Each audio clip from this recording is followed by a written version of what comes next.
Zdravo! Evo nešto zanimljivo. Psihologija gubitka u kriptu, kako preživjeti padove i ostati u igri.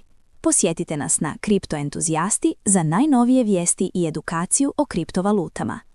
Ulaganje u kripto ne testira samo znanje u tržištu, tehnologiji ili ciklusima. Ono testira nešto puno dublje i osobnije, odnos prema gubitku.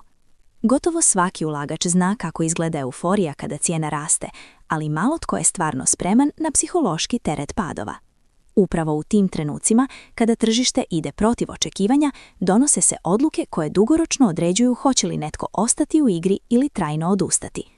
Ilustracija prikazuje psihologiju gubitka u kriptu kroz emocionalnu napetost, tržišne padove i potrebu za dugoročnom disciplinom i racionalnim razmišljanjem.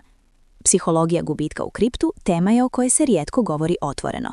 Većina sadržaja fokusira se na ulaze, strategije i potencijalne dobitke, dok se stvarni emocionalni udar gubitaka često prešućuje ili banalizira. Ovaj članak ne pokušava uljepšati stvarnost. Njegov cilj je objasniti zašto gubici toliko bole, kako utječu na ponašanje i što je potrebno da se psihološki stabilno prežive tržišni padovi.